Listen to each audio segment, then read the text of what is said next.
Como é que vai, amigo? Oh, Parece dois anjinhos. Espírito de luz.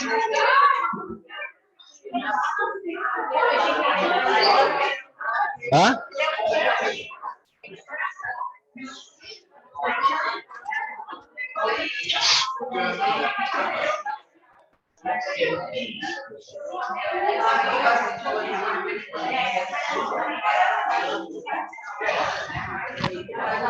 Boa tarde. Vamos dar início.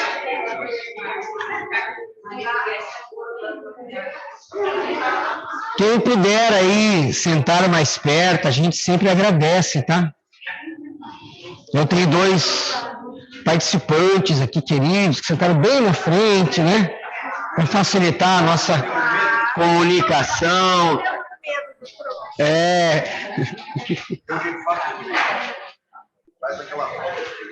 Eu geralmente faço umas 17 horas, vou começar a fazer aqui também, né? O semicírculo, aí vem todo mundo para cá. Como é que tá a família do seu amigo lá que se matou? Ele tá só o pó da gaita. Então, 4 horas da manhã de hoje eu tava falando sobre ele exatamente. Ele tá definhando. O Facebook dele é só memória. Ainda não sei o que fazer. Tô dando... O Facebook dele? Ah, tá, do que se matou. Do pai. Ah, do pai. Então, assim, o pai tá pertinho. E como é que é a aceitação deles pelo lado da visão espírita? É difícil? Tá, depois... Eu estava lembrando dele essa semana, o nome que me passou, a gente colocou nas vibrações lá no grupo de radiação, né? Mas a gente sabe que suicídio é um troço complicado. Porque ele é muito, assim, indeterminado. Existem várias variáveis, né? Mas nunca é fácil. Você começa a se aproximar do resto da história. Aí você começa a ver o que levou ao caminho e o que ainda está por vir. Independente, né, dos atenuantes e agravantes, sempre tem consequências, né? Mais duras ou menos duras, dependendo do que está envolvido. Das motivações. Eu preciso de minutos. Depois, quando a gente ou quando acabar o estudo hoje. Eu tive um concunhado que se matou. Não, ele se matou de ignorância. Mas quando a gente teve o acesso com ele, um ano depois, ele falou, tô sofrendo ainda. Tenho muita dor. Ele deu um tiro aqui, ó. Ele era guarda da Itaipu. Bom, vamos lá, pessoal, boa tarde, bem-vindos ao nosso estudo do sábado. Vamos unir os nossos pensamentos, os nossos, deixa eu ver quem é que está presente aqui, só o Rômulo, com o do Rômulo, nos unindo com os mensageiros do alto, que são os benfeitores, que coordenam as atividades. Rogando ao Mestre Maior das nossas vidas, que nos ampare, que possamos estar assistidos pelos bons espíritos nessa nossa busca de melhora espiritual, de progresso das nossas emoções, do nosso conhecimento. Que a tua paz, Mestre amigo Jesus, nos envolva a todos nós e nos conduza hoje e sempre. Estamos nos aproximando do final da primeira parte do Livro dos Espíritos. Vejam que a primeira parte ela é a mais curta, por isso que a gente está chegando no fim. As outras partes, a segunda, a terceira e a quarta, são muito maiores. Tá? Então a gente vai se aproximar, vamos encerrar essa parte e vamos fazer aquele mini seminário expositivo que eu estou querendo, que é uma retomada dos conteúdos. Me lembrem uns minutinhos antes que eu vou explicar como que a gente vai fazer isso, tá? Que vai ser uma retomada feita por vocês. E eu só vou sentar e assistir. Tá bom? Certo? Parece prova. Não,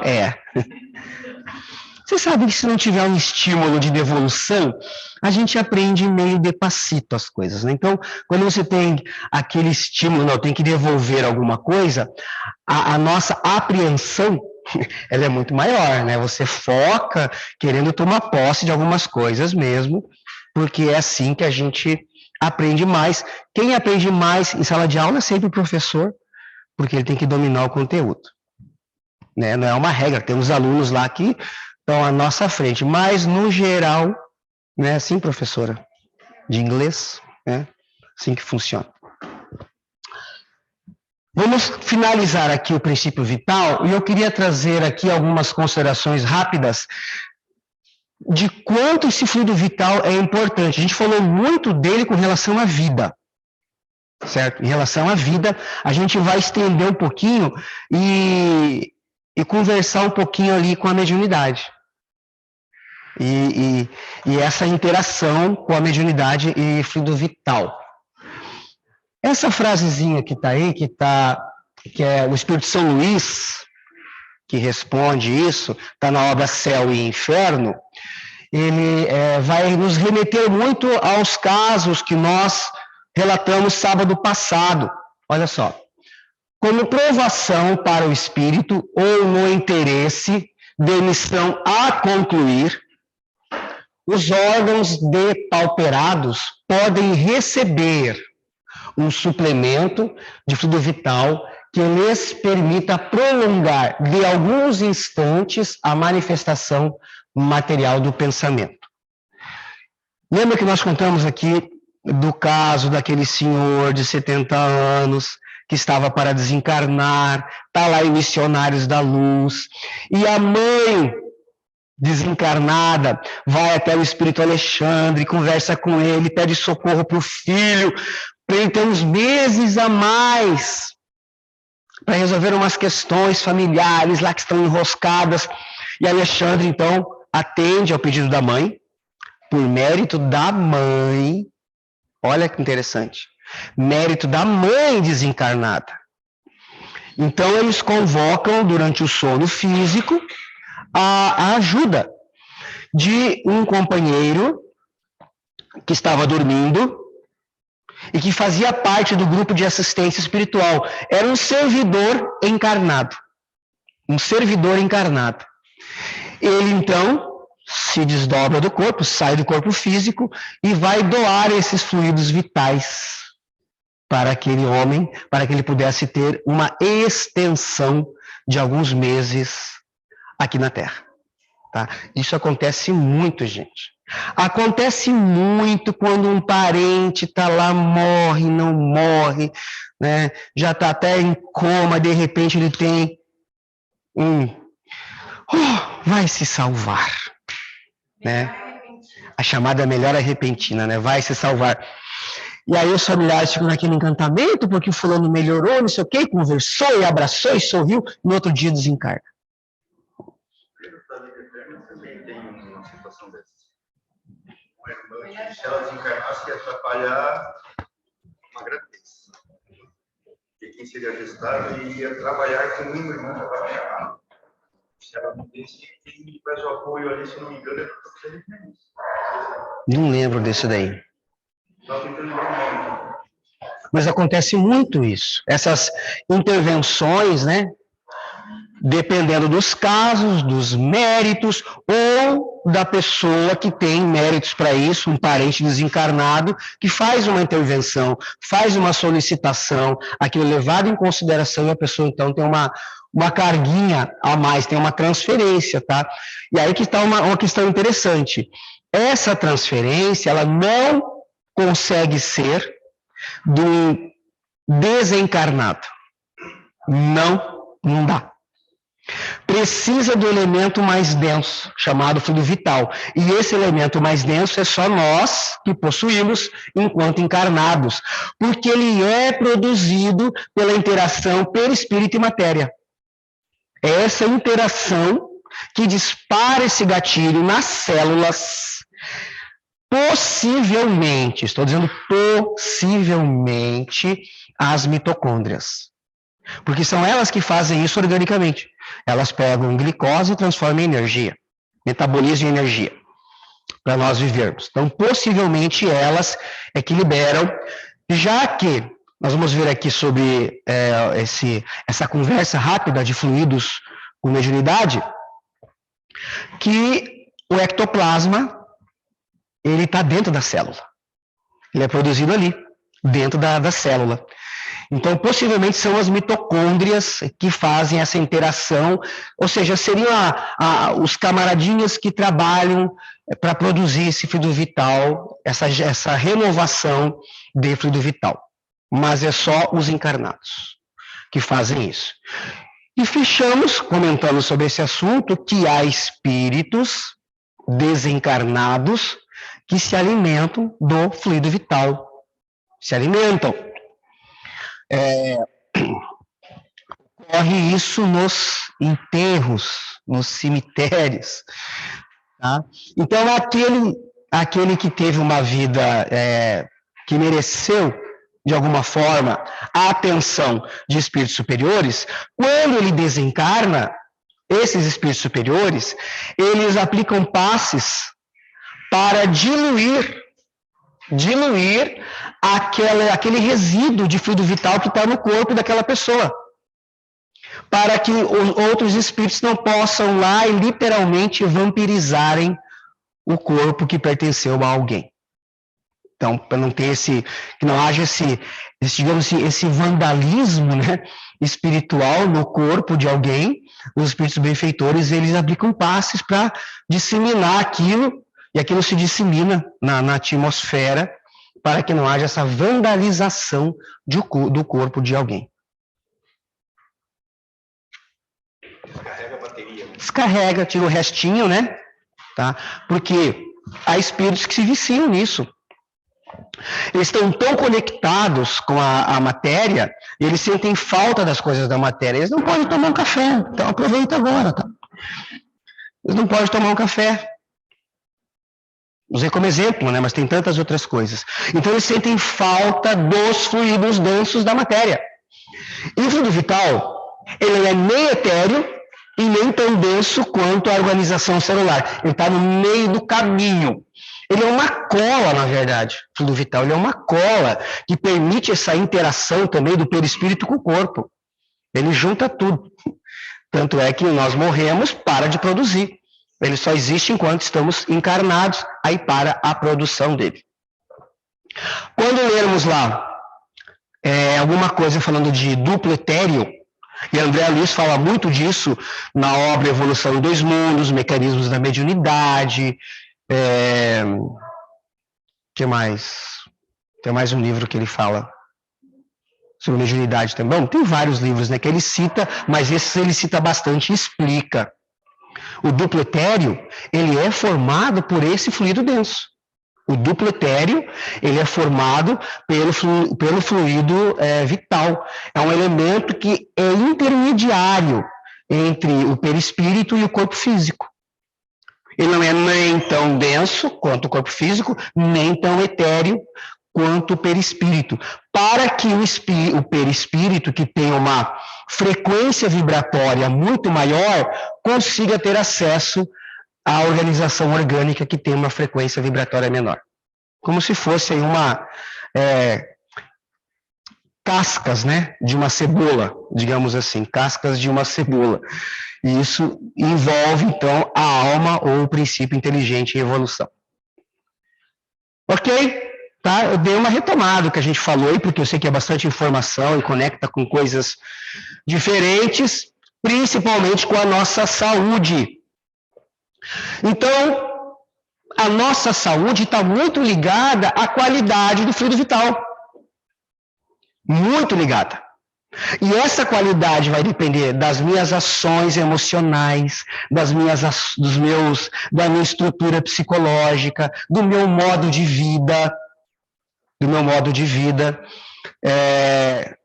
Até ser sedentário implica numa má qualidade fluido vital que vai respingar na má qualidade de vida.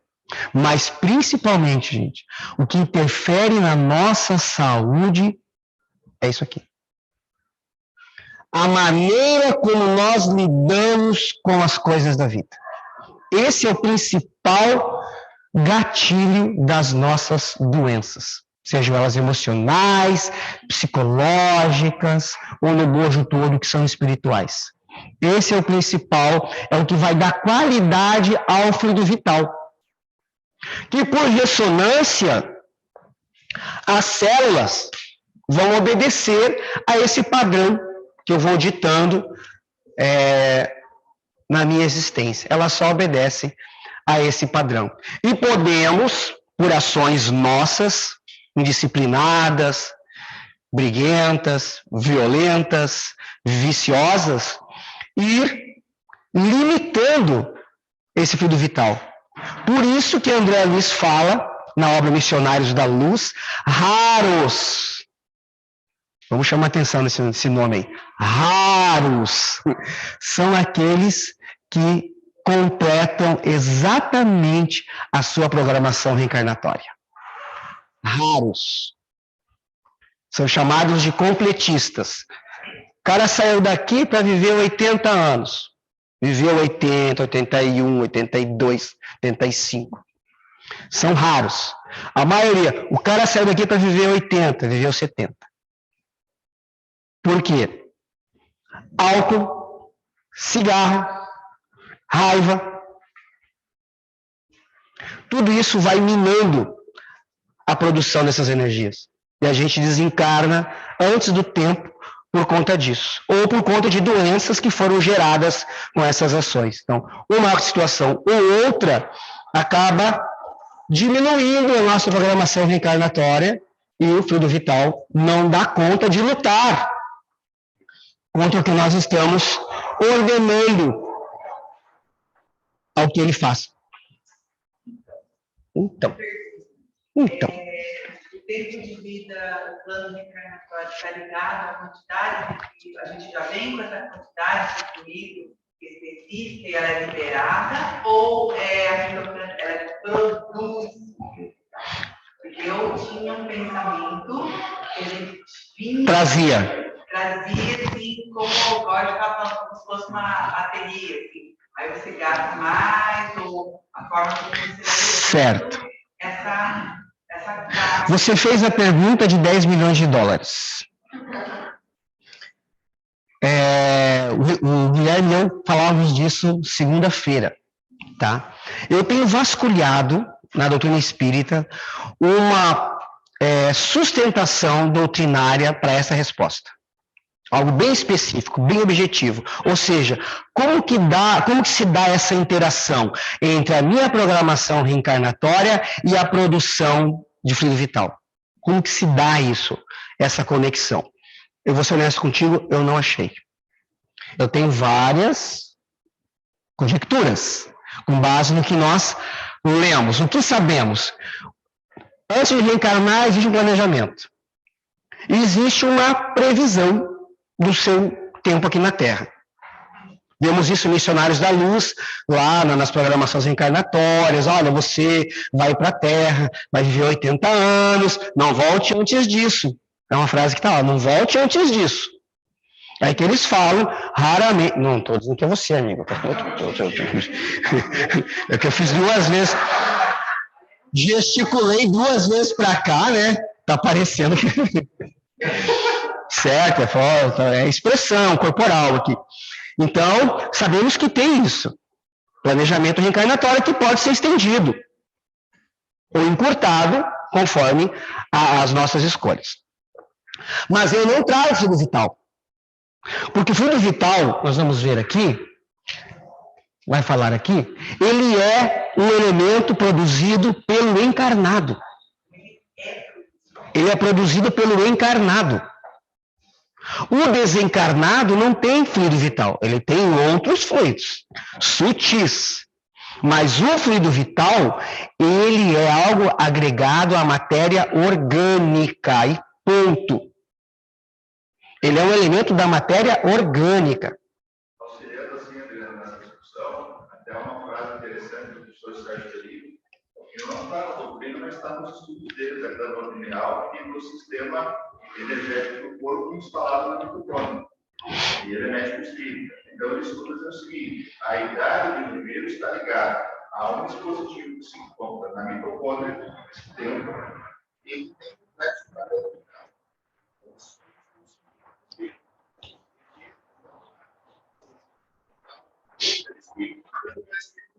Ou seja, as células perispirituais que existem não possuem mitocôndria, porque a mitocôndria só existe na célula orgânica. Por isso, é a mitocôndria que produz a energia que nos mantém. Ao mesmo tempo, a energia que constitui o pretérito, que faz a nossa aura, faz a estrutura da nossa aura, que estrutura a nossa aura, então há esse desmembramento dos elétrons, né? Nessas duas dimensões, inclusive uma extensão do fio vital que produz o ectoplasma, que é aquele ectoplasma das materializações, que em volta do globo estaria vinculado ao ciclo de Krebs, que é o ciclo energético dentro da mitocôndria. Estuda a essa questão e faz as suas considerações toda vez. É por isso que nós citamos aqui no começo, né? Tudo leva a crer que a mitocôndria é a responsável pela produção desse fluido vital.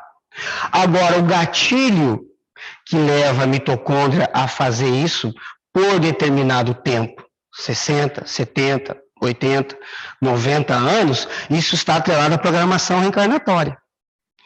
Então, o espírito não traz fluido vital, mas ele traz uma matriz que vai determinar quanto tempo que isso vai ser produzido no corpo. Ele não carrega. Eu lembro que no início dos estudos, a gente pegava essa ideia. Então eu trago como se fosse uma quantidade de combustível, né? Para mim viver. Foi a primeira impressão que eu tive. Depois a gente vai lendo e vai estudando e verifica que não. Eu não trago esse combustível. Eu trago informações. Informações que, ao me agregar com o germe biológico, célula-ovo, eu ativo com essas informações esses gatilhos. Aí eu concordei com você. Porque eu penso assim, que quando você nasce, e se você tem um DNA, né, vamos colocar entre aspas, tá? Uma criança que nasceu saudável, então não tem nada, você vai ler, o gene dela tudo certo, então o corpo desse desencarnado, ele pode viver a vida máxima dela, tipo, levar uma boa vida saudável, né, tem uma potência para poder viver uns 100 anos, né?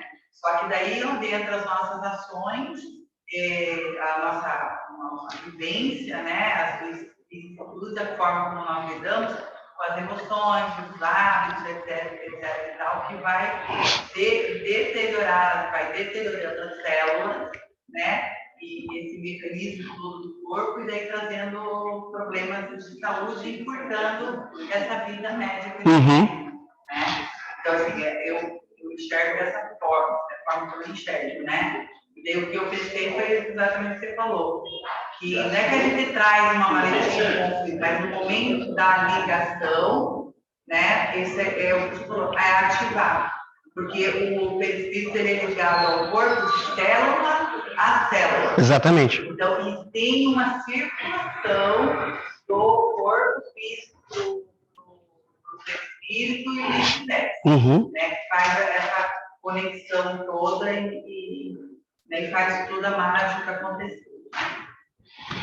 Por isso nós temos em nossos meios familiares muitas pessoas, amigos ou parentes, que já desencarnaram e que poderiam estar por aqui hoje, continuando seu processo evolutivo, né? Eu conheço, na minha família tem vários, tem meu tio, tem meu sogro, que se permitiram um excesso de álcool e de cigarro. Meu sogro, o pai da Rosinha, tinha 55 anos. Eu tenho 50. Quando eu lembro dele com 55 anos, o estado dele acabado, tá? Então, ele limitou muito a existência dele. Meu tio tinha 60 e poucos anos também. O coração inchou demais. Então, o uso do álcool, do cigarro e das emoções destrambelhadas, como raiva, ressentimento, não perdoar, tudo isso vai destruindo as células e os processos de regeneração fluido-vital. Você vai acabando com elas, que são as ferramentas que Deus nos oferece. São as ferramentas. Você vai acabando com elas e daqui a pouco a ferramenta não consegue te oferecer mais nenhum recurso. Por mais que você queira mexer lá no computador, você teve um momento de raiva e você deu um soco nele e quebrou. Agora você quer usar e não consegue mais. Você até tem vontade de usar, mas a ferramenta não te serve mais. Celular, né? Eu tenho um familiar que ele já quebrou uns 30 celulares na parede. Aí você quer usar tudo rachado. Não te serve mais. A ferramenta estava boa, você quebrou. Por mais que você queira, a ferramenta está quebrada. Tem um exemplo virtuoso de Kardec. Né? Kardec, informações que nós temos é que ele não foi um completista. Excesso de trabalho. Os espíritos alertaram ele, né? Tá claro que tem toda uma atenuante aí, né? Que a intenção dele era espalhar as coisas pelo mundo, né? Mas ele, excesso de trabalho. Então, continuando aqui, esses casos são excepcionais e não fazem regra. Tampouco se deve ver nesse fato uma derrogação de Deus à imutabilidade das suas leis, mas apenas uma consequência do livre-arbítrio da alma, que no momento extremo tem consciência de sua missão e quer, a despeito da morte, concluir o que não pôde até então estar falando daquele recebimento de carga fluídica que as pessoas têm, né? A gente até fala visita da morte, né? Uma coisa assim, despedida e tal, das pessoas que estão mal e de repente melhora. Às vezes, a pessoa tem que desencarnar e os parentes, naquele desespero do não se vá, oram, fazem prece, não sei o quê, e impedem a desencarnação. Eles ficam bombardeando o corpo da pessoa com seus fluidos e eles impedem a desencarnação. Então, muitas vezes acontece esse fator, que é a melhora, para que os parentes relaxem, descansem, vão dormir. Ai, fulano ficou bom, voltou a falar, não sei o quê, nos abraçou. Aí todos os parentes relaxam e naquela noite a pessoa desencarna. Isso é cotidiano. Acontece de monte, gente. Por isso que quando tem um parente doente, internado, e fala assim, você não quer lá aplicar um passe? Eu tenho 10 tipos de preocupação. Principalmente se a pessoa é mais ou menos espírita ou não é espírita. Porque pode ser que a gente vá lá aplicar o passe e o passe seja o que faltava para a pessoa desencarnar. Quando me convidam para isso, eu não gosto muito, a não ser que a pessoa seja espírita mesmo e tal, e entenda. Olha, a gente vai lá aplicar o passe na intenção de ajudar. Ajudar o quê? O que eu quero? O que você quer? Ou o que é melhor para ela? O que está nos seus desígnios? Entregue a Deus. Entregue a Deus. Eu sempre me recordo que eu tive essa prova, né? Quando eu vi o Felipe lá, o pessoal tentando ressuscitar ele com 1 ano e 3 meses, eu vi assim aquela cena de hospital mesmo, né? E eu saí lá fora meio desesperado e chorando e tal. E lembrei do que eu tinha estudado, falei, não, eu não posso, eu tenho que ser centrado. Eu orei, falei, Pai, seja feita a sua vontade. Se for melhor, se está no plano de desencarnar, que assim seja. Né? Eu voltei e tinha desencarnado. O corpo já tinha morrido. Então, é difícil para nós, mas a nossa melhor posição é, Pai, seja feita a sua vontade. Ninguém quer que ninguém vá, essa que é a verdade. Mas quando me convido para isso, eu fico temeroso. O Raul Teixeira falou que tinha um grupo que aplicava passe em pessoas doentes. Ele falava assim, a gente parou, porque parecia um esquadrão da morte. Aonde a gente passava, as pessoas iam desencarnando. E quem não é espírita, cara, eu chamei para você salvar meu parente, ele morreu. Vai achar que a culpa é do espírita, e muitas vezes não é. Era o que precisava daquela energia direcionada para desatar os laços finais e a pessoa desencarnar. Alguém ia falar alguma coisa aí? Eu estava comentando, não? Então acontecem as duas coisas, né? Pode receber uma carga suplementar para resolver alguma situação, ou aquele fluido, aquele passe vai favorecer o desenlace físico. Há princípios biogenéticos orientando o mundo das formas vivas ao ensejo do renascimento físico e princípios transformadores que presidem aos fenômenos da morte, em obediência aos ciclos da energia vital em todos os setores de manifestação. Como diz Kardec, a natureza íntima do perispírito é algo que nós não temos tanto conhecimento assim. Essa natureza íntima do perispírito, nós não temos tantas informações a respeito. Tá? É o que diz Kardec. E esses princípios ativos nós trazemos no perispírito, no planejamento reencarnatório, tanto para a nossa existência terrena, as doenças que nós vamos ter, quanto para a mediunidade. Esses princípios, eles são programados antes. Como são programados? Eu até hoje não li como.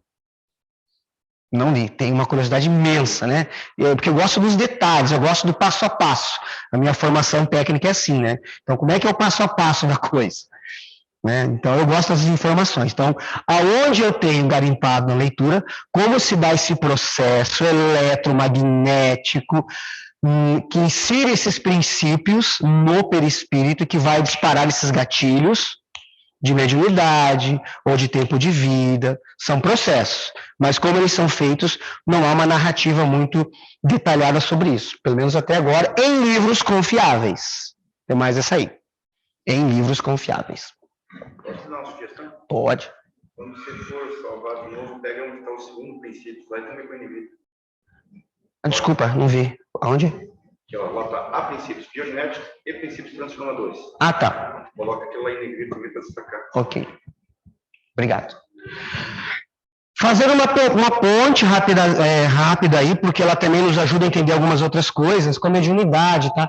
Essa foto é uma foto bem conhecida, é a foto da Eusápia Paladino, tem vários cientistas ali, Camille Flammarion está ali também nessa foto, onde várias comissões de cientistas estudaram Eusápia Paladino.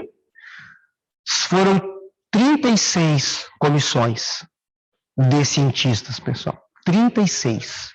Uma delas tinha 18 cientistas, tá? Então ela passou a vida inteira sendo estudada pelos fenômenos que ela produzia. Essa é uma foto dela, né, na levitação de uma mesa, tá?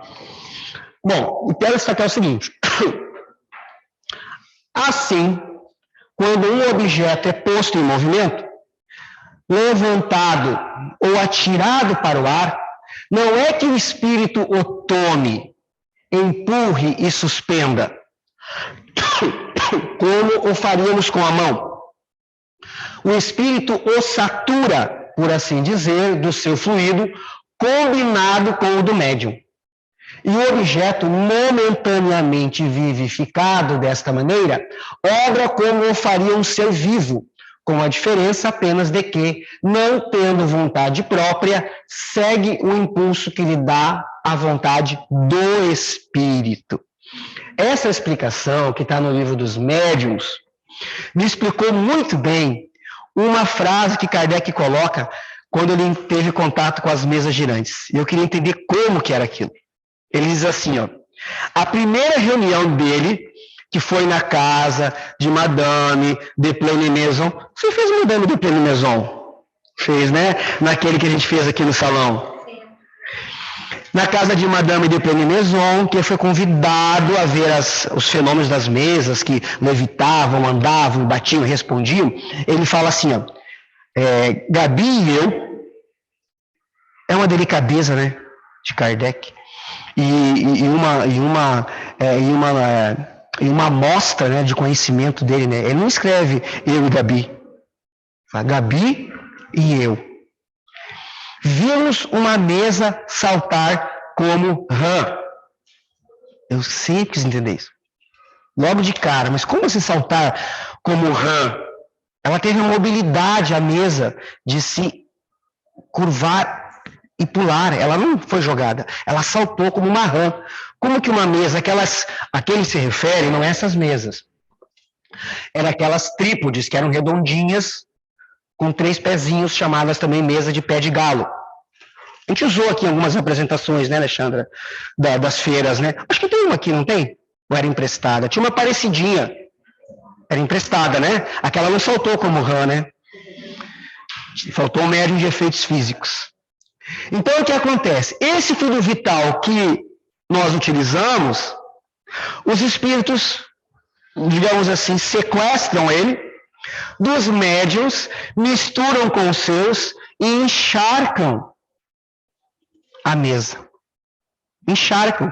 Porque o fluido vital é o que dá vitalidade à matéria. Se pegarmos só a matéria e os minerais, sem fluido vital, é rocha. O fluido vital dá vida a elas. Então, eles encharcam os elementos que eles querem mover com esse fluido vital somado ao seu, para que eles possam interagir mentalmente com aquele corpo e movimentá-lo do jeito que eles querem. Quanto melhor a qualidade do fluido vital, mais espantosos serão os fenômenos. Todos eles giram em torno dessa mecânica. Uso de batida, sons, movimentação, materialização, todos eles. Eles captam fluido vital do médium, o deles, e dependendo do fenômeno, da natureza também, das plantas. Fazem lá uma maçaroca de massa, encharcam o que eles querem mover e movem, então, para lá ou para cá, fazer a pancada, etc. e tal. Ainda pouco você não falou que o fluido vital é uma coisa própria do organismo. Eu sinto uma frase. O fluido do espírito, né? Disso você está falando? É. Ele falou que o espírito não tem fluido vital. Ele não tem. Então, olha só, eu também... olha só, vamos ver aqui, ó. Se compreendermos bem o que disseste, o princípio vital reside no fluido universal. O espírito tira desse fluido o envoltório semimaterial que constitui o seu perispírito e é ainda por meio deste fluido que ele atua sobre a matéria inerte. É assim?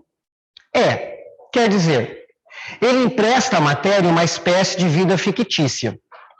A matéria se anima da vida animal. A mesa que se move debaixo das vossas mãos vive como animal, obedece por si mesma ao ser inteligente. Não é este que a impele, como faz o homem com fardo.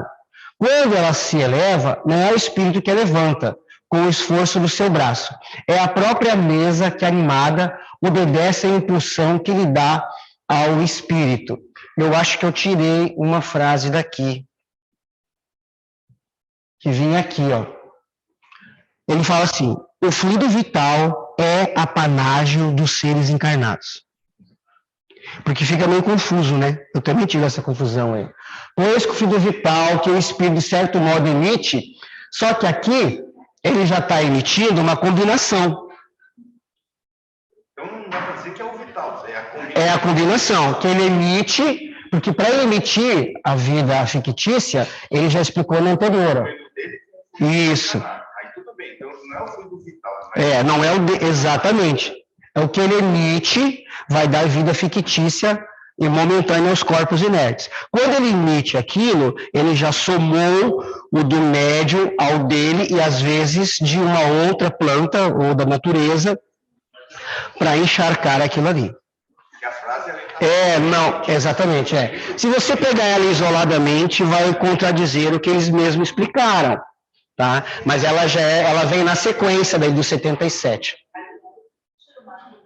Lá atrás, quando eu conhecia da paz, eu perguntei por por que necessitava do médico para dar face, já que poderia acontecer? E aí ele falava, na época, o dirigente falou para mim que precisava do fluido vital e o animal, alguma coisa assim, para poder dar o passe. É isso? É isso mesmo. É isso mesmo. Tá? Quando nós aplicamos o passe, nós estamos, é chamado passe misto, né? Que é o espírito, o benfeitor, digamos assim, passa por nós e isso chega na pessoa. Então, vem os fluidos espirituais, somam-se aos nossos, que são os fluidos animalizados, tá? E isso chega até a pessoa. Também. Eles chamam também de fluido elétrico, fluido animalizado. André Luiz chama de tônus vital. De tônus vital é um outro nome que ele dá, mas é o mesmo. Nós doamos esse fluido vital. Quer ver? Vamos ver aqui. Quem está com o livro aí? Vamos abrir na questão 427. Quando não é paciente. Ó, pega aqui. 427, você tem? 427. Obrigada. Tudo bem, como é que está? Tudo bom?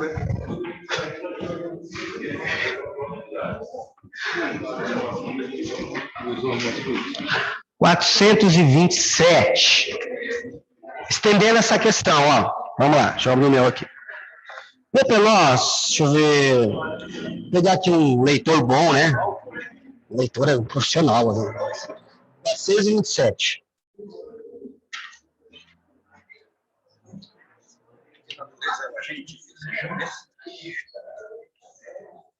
Peraí. Não, o livro dos Espíritos. Mas é essa daí e outra que eu quero também. 427. A gente vai ler essa daí.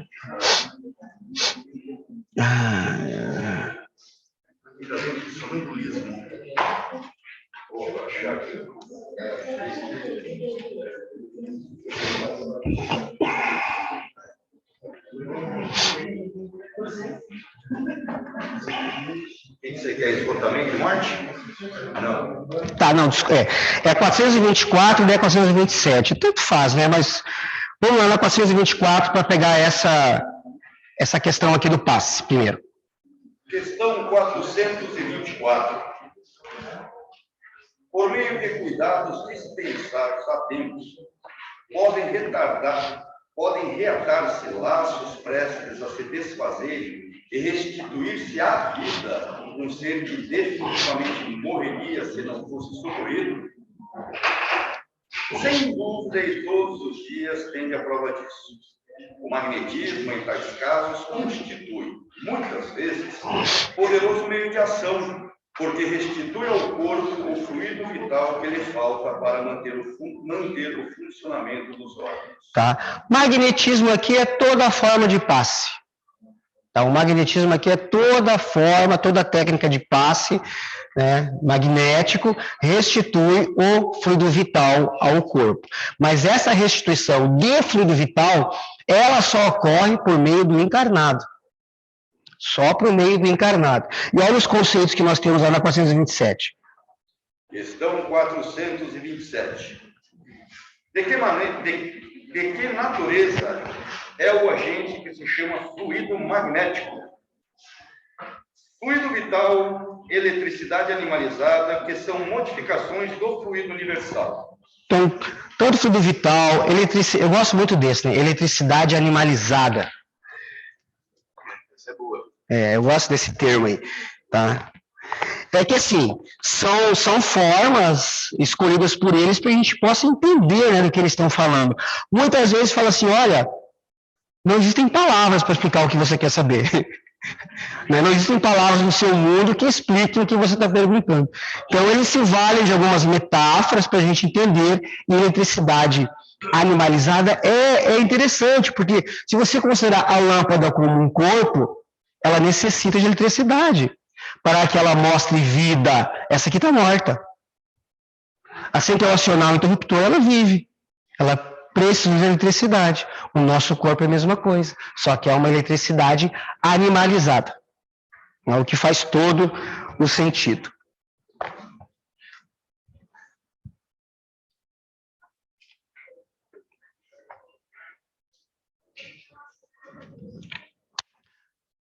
Fez sentido? Tá.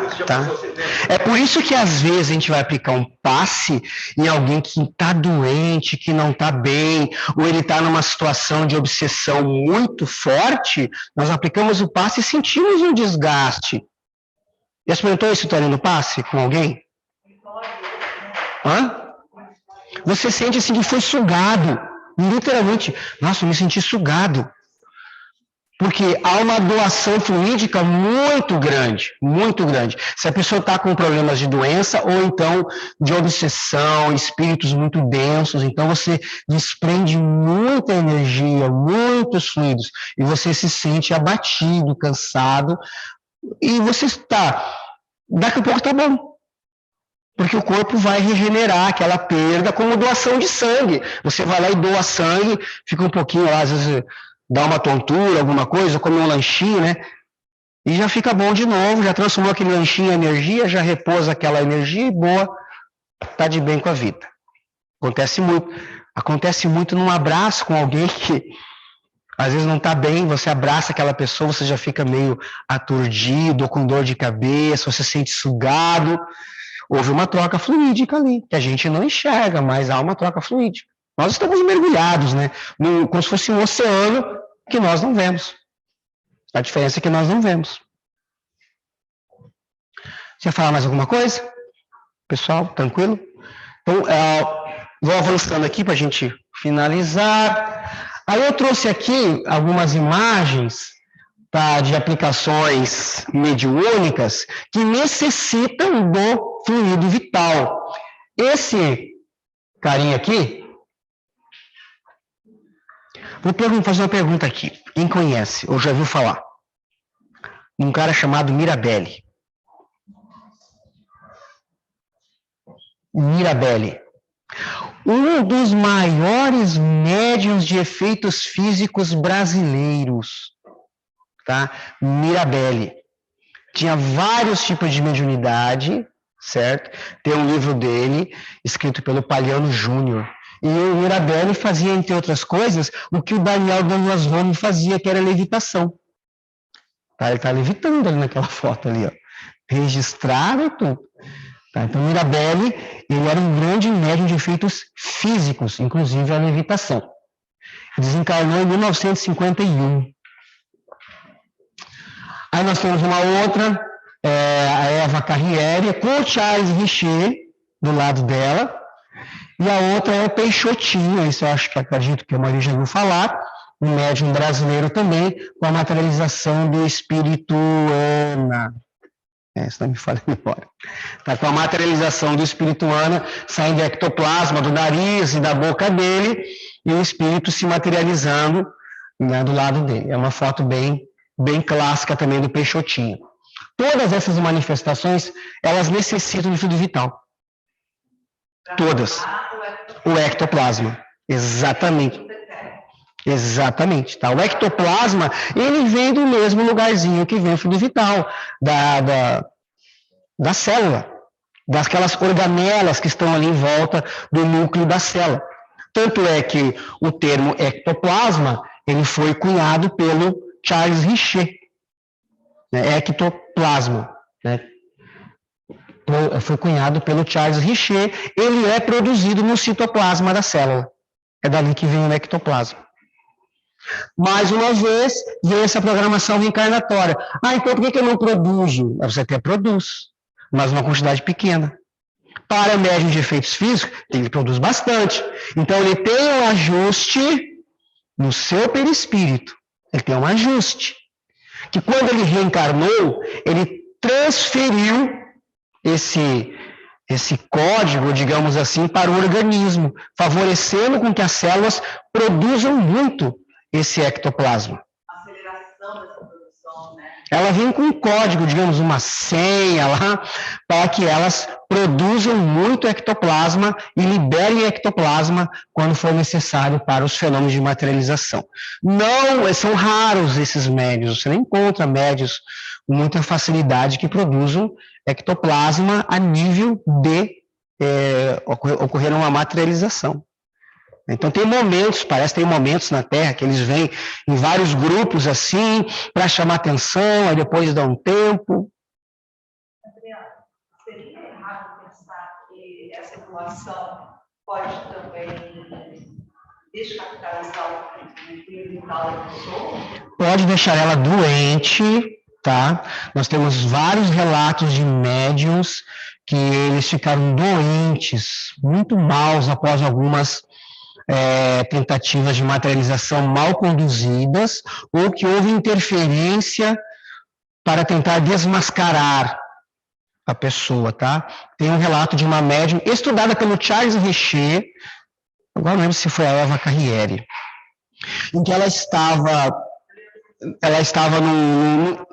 em semitranse, porque ela não gostava de dar transes em que ela ficava inconsciente.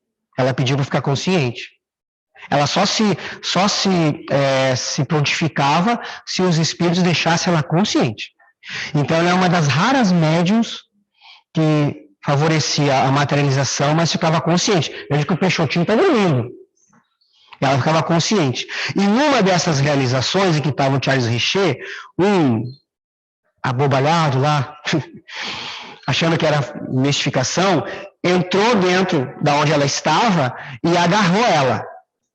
E aquilo foi um choque muito grande e deixou ela doente vários dias depois. Tá? Porque ela estava liberando ectoplasma, estava no transe em conexão com o espírito, aquilo deixou ela agarrou ela não, desculpa. Tentou agarrar o espírito materializado. Para ver se era uma fraude. E quando ele tentou agarrar o espírito, né? Materializado, ela se diluiu, mas foi tudo muito rápido e aquilo teve uma ressonância negativa no organismo dela. Porque ela assimilou, naquela volta de ectoplasma para ela assimilou os fluidos densos e meio prejudiciais daquele cara que foi lá. Da pane. Da pane, né? Exatamente. Ele tentou agarrar o espírito e o ectoplasma que conectava eles, o médium e a entidade, aquilo retornou. E quando retornou, trouxe a densidade fluídica dele, encharcou ela por dentro. Ela ficou doente vários dias. E só para constar, tem um livro ali chamado Materializações Luminosas, que traduz em detalhes a vida mediúnica do Peixotinho, tá? Esse livro é muito importante, porque não vai dar para ver ali, mas logo no início está assim, ó, depoimento de um delegado de polícia. Tá? Porque ele era delegado, Ranieri. Então, ele coloca depoimento de um delegado de polícia. Ou seja, pessoal, eu estou escrevendo isso aqui, ele fala, se eu fui delegado muitos anos, para alguém me enganar, tem que ser muito bom. Ele acompanhou vários anos o Peixotinho, vários anos, várias reuniões. Então, ele relata o que ele viu nesse livro chamado Materializações Luminosas. Então, eu acho muito interessante que começa assim, né? Na capa, depoimento de um delegado de polícia. E no caso das experiências do William Crook com a Florence Cook, ela, médium, sabia que ia passar por aquela experiência, sabia que ia ser estudado. O espírito que se manifestava através da médium se deixava tocar pelos assistentes, né? Enfim, né? Nesse caso, havia já uma preparação prévia? Havia uma preparação prévia. Aí que está a diferença do que acontecia com a Florence Cook e o que aconteceu com a médium Charles Richer. Aquilo não estava na programação e a tentativa daquele homem não foi de buscar de analisar o experimento. Ele achou que era uma fraude. Ele foi de má fé, ele foi com raiva, com tudo que não era bom para cima do espírito, né? Então é que está, porque, como diz Kardec, a intenção é tudo, porque a intenção produz energias equivalentes. Então, o que ele produziu lá com a médium do Charles Richer foi fluidos densos negativos, diferente da Kate King, que se prontificava e as pessoas que estavam ali estavam para analisar cientificamente, com todo o cuidado, todo o rigor científico que necessitava, né? Eles tinham muito carinho pelo que estava acontecendo. Foi bem diferente mesmo.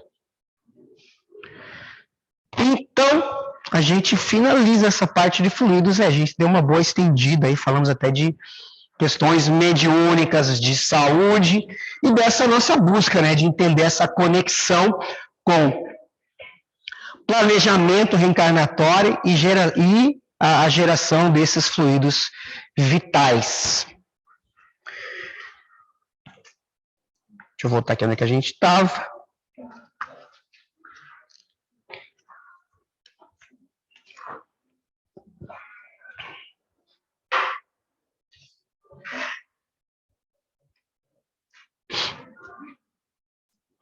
A vida e a morte.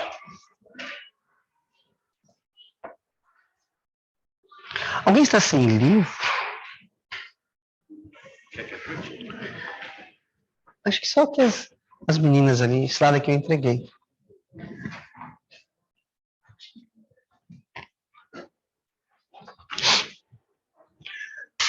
Eu lembrei de uma do Peixotinho.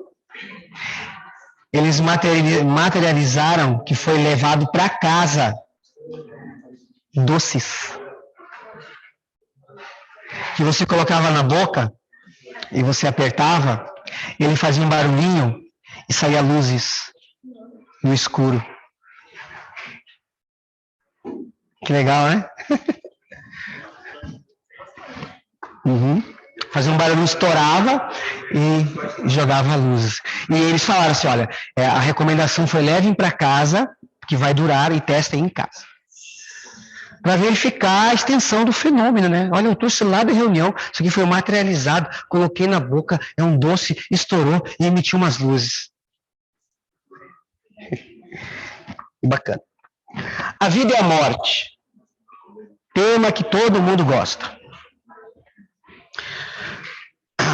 Vejam que Kardec começa aqui e a linha, por enquanto, é orgânica. Qual a causa da morte dos seres orgânicos? Bem básico, né? Esgotamento dos órgãos. Simples assim. Os órgãos se esgotaram, a máquina não tem mais o que oferecer. Então, os seres orgânicos morrem. Animais morrem desse jeito, seres humanos desse jeito. Os órgãos não têm mais o que oferecer, não tem mais fluidos que resolvam. Então, o corpo libera o espírito. Poder-se-ia comparar a morte à cessação do movimento de uma máquina desorganizada? Sim, a máquina está mal montada, cessa o movimento. Se o corpo está enfermo, a vida se extingue. Vou até 69. Por que uma lesão do coração mais depressa causa a morte do que a de outros órgãos? O coração é a máquina da vida, não é, porém, o único órgão cuja lesão ocasiona a morte. Ele não passa de uma das peças essenciais. Hoje sabemos muito sobre isso, né? Tem órgãos que, digamos aí, há 20 anos, não se falava muito, assim, da importância dele. Vou citar um, tá? Quem é tem alguém da saúde aqui? Pâncreas. Baço, né? Então, eram órgãos assim, que não fala muito assim, da importância deles, mas sabe-se que são essenciais para o funcionamento. É como um relógio, onde uma das peças está quebrada, o relógio não vai funcionar. Então, o coração é uma peça importante, é uma bomba né? É uma bomba fundamental para a existência, faz lá o ir e vir do sangue. Legal, bacana, mas tem outras coisas envolvidas aí. Isso que, vejam que Kardec está construindo uma base racional para nós, para aceitarmos a morte, que é uma dificuldade muito grande nossa. Aceitar a morte, principalmente quem a gente ama e convive, não é fácil, gente. A gente sabe que não é fácil a despedida. Não é fácil. Só que quando a gente começa a ver a coisa por um outro lado, não que nós vamos ficar mais indiferentes, mas entender que é um processo. É muito mais difícil quando aparentemente as coisas parecem que não estão na sua linha cronológica correta, né? Exato, aparentemente. Quando a gente pensa na mãe, num pai que teve que assistir um filho, né? Uma criança desencarnar mais cedo, um esposo, uma esposa. Então, tudo isso é um pouco mais difícil. É mais fácil aceitar quando sabemos que a pessoa viveu uma vida inteira, viveu seus 80, seus 90. Há uma tristeza, claro que há uma tristeza, mas a aceitação, ela é mais fácil. Ela é mais fácil. Eu lembro do médico que, Dr. Walter, muita gente aqui vai lembrar dele. Ele era o médico do Felipe. Aí quando o Felipe desencarnou, eu comprei 2 livros e fui lá visitar ele, agradecer ele, né, pelo tempo que ele passou. E eu cheguei lá, ele, rapaz, que coisa, mas eu nem sei o que te falar, e estava todo, né, chateado, né, porque ele era o pediatra. Eu falei, não, o senhor se tranquilize, olha, isso faz parte da vida, o senhor é que tem que tentar entender a situação, né, principalmente com relação ao seu filho. Ele tinha um filho de 17 ou 18 anos que havia sido assassinado. Sim, algumas coisas meio ruins aí. E eu sabia que, volta e meia, ele ia lá no cemitério. Chorava lá, ele falava assim, pois é, rapaz. Ele falava assim, pois é, rapaz, o meu filho era meu companheiro. Final de semana a gente fazia churrasco junto, eu sinto muita falta dele, né? Mas ele tinha essa dificuldade, porque ele olhava as coisas sem esse alimento espiritual, né? Então, na verdade, aquele dia eu fui lá e mais confortei ele do que deveria ser o contrário, né? Porque eu já tinha essa bagagem. Mas é mais difícil quando você tem um ente querido que ele está numa idade como a sua e você vê todo um futuro pela frente, né? Isso que as pessoas falam, meu filho tinha toda uma vida pela frente, todo um futuro. Do ponto de vista material, é até aceitável, mas a gente sabe que tem outras coisas envolvidas. Mas é sempre difícil. 70. O efeito da matéria e do princípio vital dos seres orgânicos quando estes morrem. Matéria, princípio vital. A matéria inerte se decompõe e vai formar novos organismos. O princípio vital volta à massa de onde saiu. O princípio vital volta ao fluido cósmico universal. Então, nossos corpinhos, quando morrerem, vai sobrar um restinho de combustível, e esse restinho de combustível ele volta ao fluido cósmico universal. E a massa orgânica se decompõe e gera outras milhares de vidas. Quem quer ler o comentário de Kardec aí para nós? Quer ler, Maurício? Morto ou ser orgânico?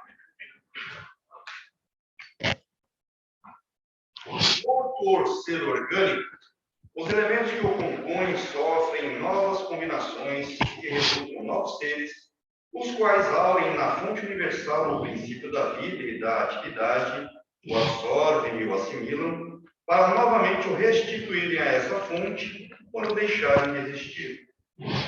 Os órgãos que se empregam, por assim dizer, desse fluido vital, e esse fluido dá a todas as partes do organismo uma atividade que as põe em comunicação entre si, nos casos de certas lesões, e normaliza as funções momentaneamente perturbadas. Mas, quando os elementos essenciais ao funcionamento dos órgãos estão destruídos ou muito profundamente alterados, o fluido vital se torna impotente para lhes transmitir o movimento da vida e os remove. Mais ou menos necessariamente, os órgãos reagem uns sobre os outros, resultando essa ação recíproca da harmonia do conjunto por eles formado. Destruída que seja por uma causa qualquer esta harmonia, o funcionamento dos órgãos cessa, como o movimento da máquina cujas peças principais se desarranjam. É o que se verifica, por exemplo, com um relógio gasto pelo uso ou que sofreu um choque por acidente, no qual a força motriz fica impotente para pô-lo em novo andar. Legal, só lembrando aqui, lembra que a gente falou dos suicidas? Ou seja, o corpo está pleno de fluido vital. Tem muito tempo. Aí a pessoa, por diversos motivos, suicida-se. Um corpo encharcado de fluido vital não vai receber o amparo espiritual daquele que teve a sua vida normal, desencarnou, ficou um restinho, os benfeitores vão lá e aplicam um passe para diluir. Aquele excesso de fluido vital no corpo orgânico tem uma ressonância no perispírito. Ele encharca o perispírito daquele fluido vital. Por isso, o suicida sofre. Ele está encharcado do fluido vital que estava no seu corpo. Aquilo causa desespero, dor, angústia, e a ressonância do que acontece com o seu corpo, ele sente no seu perispírito. Por conta desse fluido vital que está denso no seu corpo. Tem muito, está todo encharcado. E ele meio que se contamina, se intoxica com esse fluido vital. E acaba sofrendo. Aí eles narram que sente os vermes, roerem os seus corpos, não sei o quê, a dor, o sangramento, a putrefação. Tudo isso são resultados desse fluido vital que está encharcando o seu corpo físico e atinge o seu perispírito. Daí o sofrimento deles. Daí quando a gente atende eles às reuniões mediúnicas, o atendimento é denso. Por quê? Porque tem que eliminar essa densidade fluídica, que ainda ele traz bastante, para que ele possa ter um momento de lucidez para ser atendido. Você ia falar, Tânia? Não, eu estava concordando. Ah, então tá. Realmente deve doer. E no desdobramento, como que ele se comporta? Ele acompanha o corpo...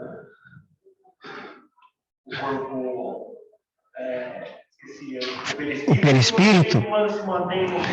É muito interessante André Luiz, quando ele está em nosso lar, ele está lá desencarnado. E ele vê dois espíritos se aproximando e ele se assusta, achando que são fantasmas. Olha que contraditório, né? Ele está lá no mundo espiritual e fala fantasmas. Fantasmas. Aqueles dois eram dois desencarnados. E eles eram facilmente diferenciados dos outros, aqueles dois encarnados em desdobramento, por conta do fluido vital. Eles deixavam um rastro. Deixavam um cordão. Exatamente, porque nós estamos ligados, né? Nós estamos ligados, e esse cordão, chamado cordão de prata, é um nome interessante, porque é a principal conexão com o nosso corpo físico, é essa linha, tem várias, essa é a principal, tanto é que essa é a última a ser desconectada do corpo físico. Quando tem todo um amparo, nós temos uma desencarnação, toda amparada, ela é escrita lá no Obreiros da Vida Eterna, tem uma desencarnação, e o último laço cortado é esse, chamado cordão de prata, que aí sim, cortou esse, rompeu o espírito completamente do corpo físico. Então, esse brilho, essa densidade, esse elemento que André Luiz verificou, são esses fluidos densos que só existem nos encarnados. Quando nós desdobramos, nós não nos sentimos mal por conta disso, porque nós estamos conectados ao corpo físico, temos um tempo de existência ainda, tem todo um planejamento. Então, o espírito ele se desdobra, mas não sente nenhuma angústia por conta do seu fluido vital, que está em plena atividade. O fluido vital, ele acompanha, então, o o espírito na hora, o corpo... No perispírito? Digamos que eles estão interexistindo.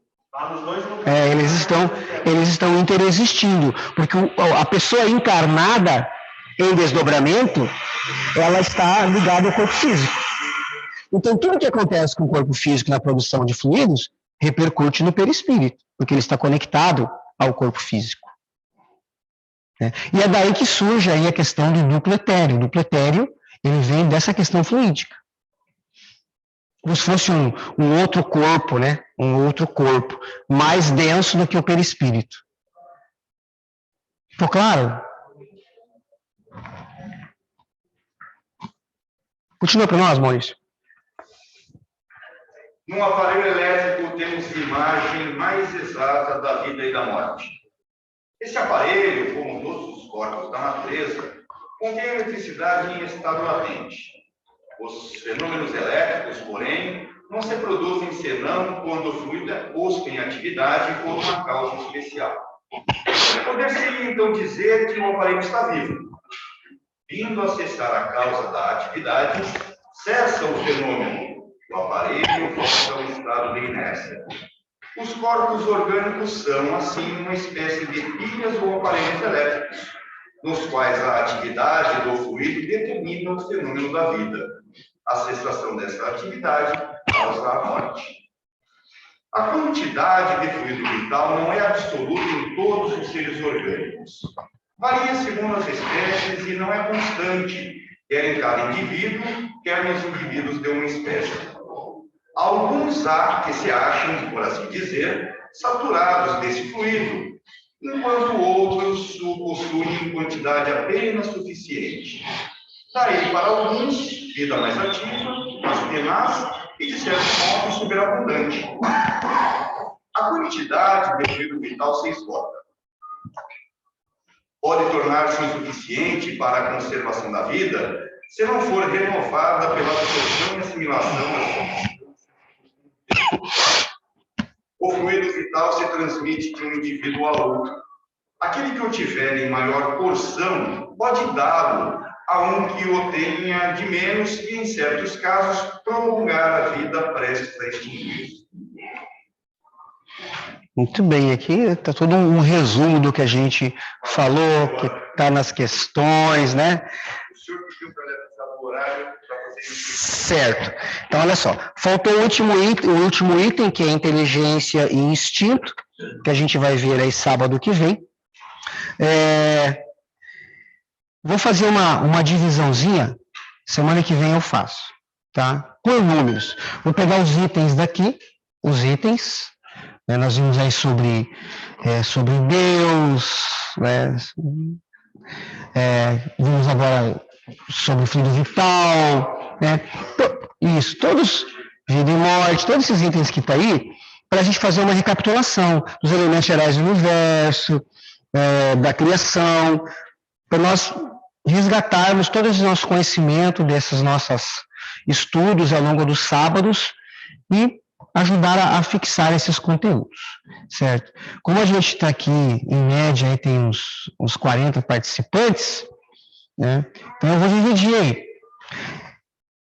E vou dividir hoje, já para vocês irem estudando, tá bom? Pode ser? Porque eu sei que tem gente que fala assim, eu tenho que estudar com antecedência, senão eu não consigo falar. E tem outros que vão vir aqui, daí vão falar de boa. Tem até que falar assim, tá bom, já falou bastante, tá bom, vamos passar para o próximo, né? Mas a ideia, pessoal, não é expor ninguém, tá? A ideia é que vocês tragam o que nós já falamos com a linguagem de vocês, o que ajuda muito. Porque às vezes o que eu falo aqui, o Maurício traz a mesma coisa, mas na linguagem dele, ajuda a fixar o tema. É isso que a gente quer, e que vocês, então, contribuam com o nosso estudo. Eu vou separar assim, ó. Eu vou separar a semana que vem, vou aproveitar que tem 10 minutinhos, e a gente já encerrou esse capítulo, a gente já separa hoje.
Vamos seguir essa separação aqui, ó.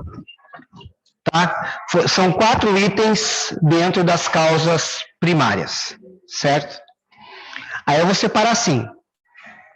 Para facilitar, o capítulo 1 vai ser o grupo 1. Capítulo 2, o grupo 2. Capítulo 3, o grupo 3. E o 4, o 4. Certo? Aí, o meu critério vai ser o seguinte. Eu vou passar por fila em fila, numerando vocês. Tá? Então, 1, 2, 3 e 4. 1, 2, 3, 4. 1, 2, 3, 4. 1, 2, 3, 4.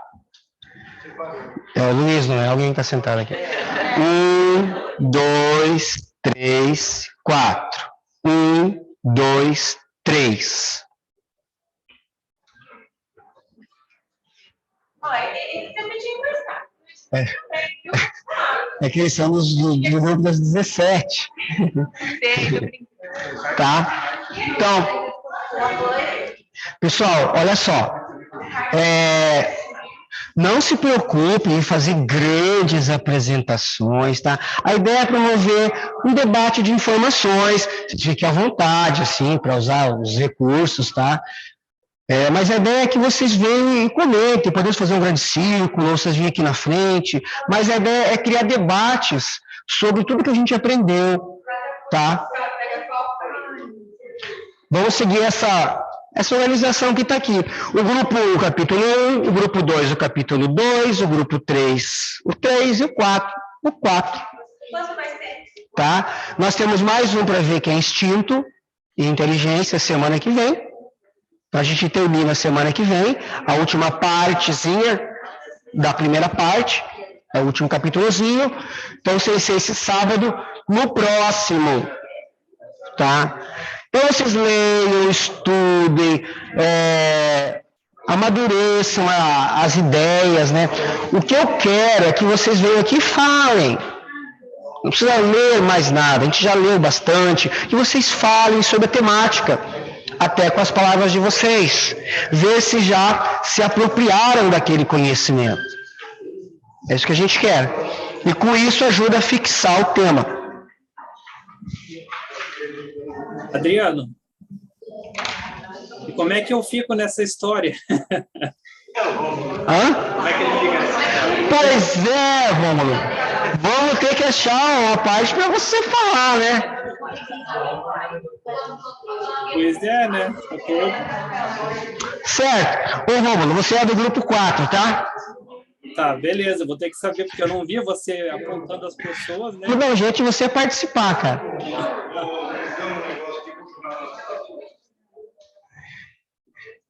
Tá? Aí a gente tem lá eu não sei se só o grupo do WhatsApp nosso serve para vocês se comunicarem, se falarem, tá? Mas a ideia é buscar essa interação aí, não só a interação nossa com o nosso conhecimento, mas também a interação de vocês, para que vocês se conheçam mais, tá? É uma forma do grupo quebrar um pouco essas barreiras de quem não se conhece tanto, vai se aproximar, a gente vai melhorar o nosso relacionamento aqui dentro.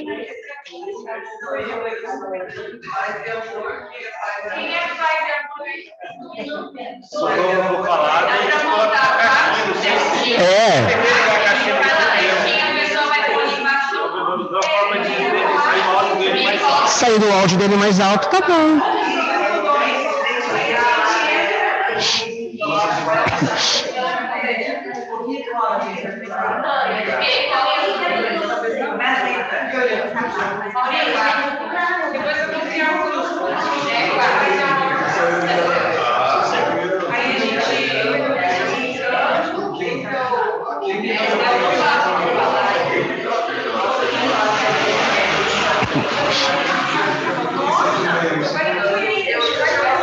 Vocês acham que meia hora para cada grupo tá bom? Meia hora.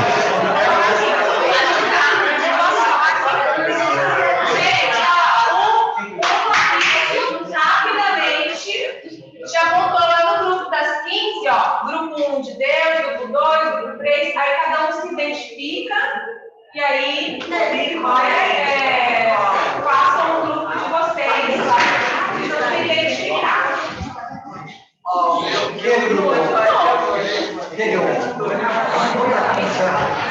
Pessoal, meia hora, tá bom? Para cada grupo? Vocês acham um pouco? Hã? Não dá num dia só, são 4, né? Senão fica muito corrido. Eu pensei 2 e 2.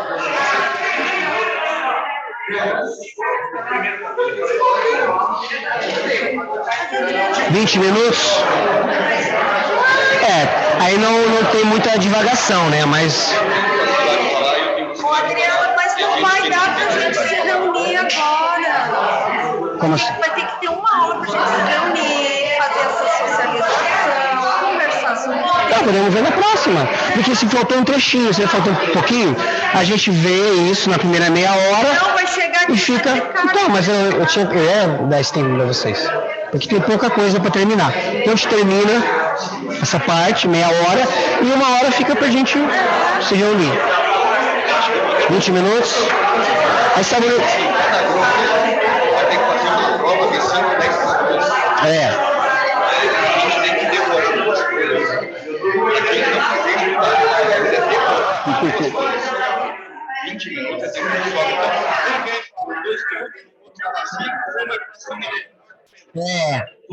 Que nem colégio.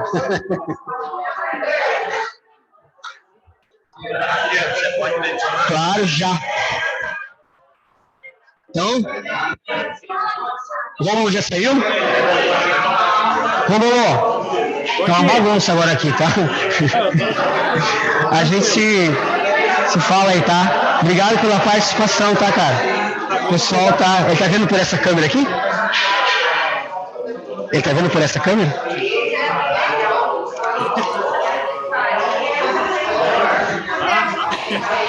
Entendeu agora? Tá? Já estão se reunindo aí, porque você sabe, né? Quando a gente é intimado a falar, opa, agora eu tenho que entender do assunto, né? Tem que sair da minha zona de conforto. Mas daí você fica no grupo 4 lá, um jeitinho de você falar aqui alguma coisa lá. Tá bom? Beleza? Um abraço, cara. Tchau. Até mais. Tchau, tchau. O grupo é transmitido também ao vivo?